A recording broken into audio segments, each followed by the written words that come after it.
Hello, friends. Thank you so much for joining me today. Today is a very, very, very special story time. It's a real story. This is going to be the story of Palestine, Palestine. If you know about it, maybe you'll know some of the bits of the story we're going to tell today. And if you don't, listen up and you can follow along. My friend Omar is going to be helping me tell the story. You're going to hear his voice, but you're not going to see him. But I will have some pictures to help you follow along with us. Are you ready? Let's go. This is the story of Palestine. Once upon a time, not very long ago, there was a beautiful land called Palestine. It had a sparkling river, a shimmering sea, big, busy cities, and beautiful rolling hills dotted with towns and farms. And best of all, it had Masjid al-Aqsa. But I'll tell you all about why Masjid al-Aqsa is so great another time. Now remember, guys, this is the Dome of the Rock, and this is Al-Masjid al-Aqsa. They are in the same compound. That means in the same area. But it's important to remember which one is which. Okay, Omar, go ahead. Palestine was free from river to the sea. Its people, the Palestinians, were also wonderful. The Palestinians followed different religions. That meant they worshipped God in different ways. Some of them were Muslims, some of them were Christians, and some of them were Jews. They all lived together happily and loved one another. Then one day, a bad man named Hitler hurt many Jewish people in a faraway place called Europe. These Jewish people had nowhere to go. No one would help them, and no one would let them into their country. Some of them decided that they would try to go to Palestine and see if they could stay there. This group of Jewish people arrived in Palestine and asked the Palestinians to help them. They had no home, no belongings, and many of them didn't have their families with them anymore. The Muslim Palestinians, the Christian Palestinians, and the Jewish Palestinians all welcomed the Jewish people that needed help. They were going to do everything they could for them, but soon after that, the United Nations, that's a big group of people from around the world who make big decisions, said that a part of Palestine is now called Israel, and that the Palestinians couldn't be there anymore. No one asked the Palestinians if they were okay leaving their homes, or their beautiful land, or their big, busy cities. The Palestinians didn't want to leave. These places were theirs. They had worked hard for them and had lived there their entire lives. When they decided they weren't leaving, the people who wanted to take their own homes, now they are called the Israelis, stole their homes. They pulled them out of their homes even when they didn't want to leave. They hurt them, they took their things, took people away from their families, and sometimes they killed them. That means Israel sometimes hurt the Palestinians so much that they aren't even alive with us anymore. They went back to Allah subhanahu wa ta'ala. Many Palestinians suddenly found themselves without their homes, their things they had worked hard for, and worst of all, some of them didn't have their families anymore. They ended up living in camps, trying to build new homes, but then Israel stole those too and made them leave again. And again and again. Israel kept on taking more and more and more. Every time the Palestinians would try to find a new place to stay in Palestine, Israel would steal it. Israel kept on hurting the Palestinians, taking them away from their families and killing them.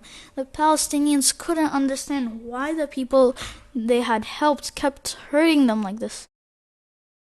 Israel is what is called an occupier. That means it is built on a land that belongs to other people and isn't giving it back. Some of the Palestinians found themselves living in the area that is now called Israel, but they do not get to live happily at all. In these areas, the Palestinians are not allowed to walk on the street. They have to walk on narrow pathways behind tall gates that look like cages. They can't leave their neighborhood anytime they want.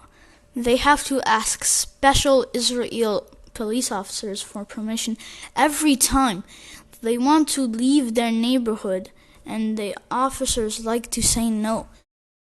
They aren't allowed to study in university or college because they're Palestinian. Sometimes the special Israel officers come into their homes at night just to scare them. Sometimes these Israel police officers take the Palestinians to jail for no reason. Sometimes Israelis try to steal the homes that these Palestinians live in now. Sometimes the Israelis kill the Palestinians and no one stopped them. And it's almost always hard for the Muslim Palestinians to go to Masjid al-Aqsa. These Palestinians are not happy.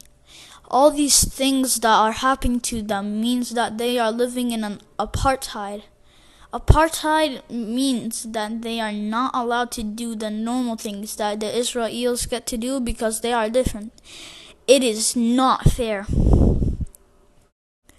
There are also Palestinians in an area called Gaza. Israel does not like Gaza because it doesn't have any of its special officers there. Israel decided that since it can't take the Palestinians home in Gaza, it wouldn't let them leave Gaza at all. Israel also stopped letting people go into Gaza.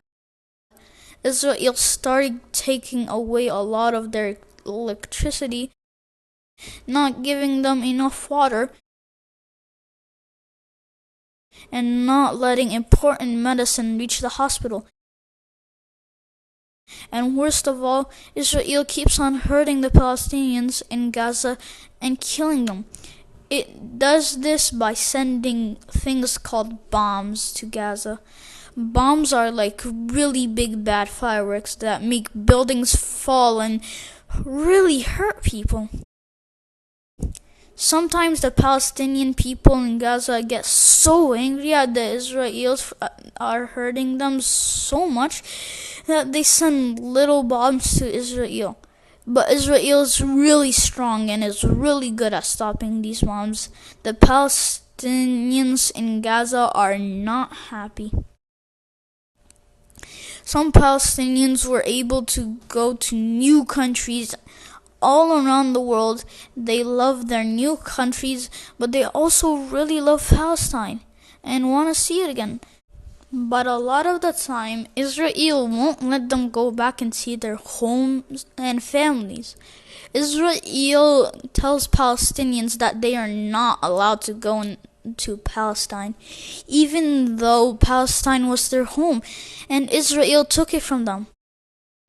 But don't worry, the Palestinian people don't give up. They are going to keep trying until they can be treated fairly and have safe, happy homes in Palestine. And now, a lot of people from Palestine and from all the world are really, really upset with Israel. They want to help Palestinians to be treated fairly and have safe, beautiful homes that will be theirs forever.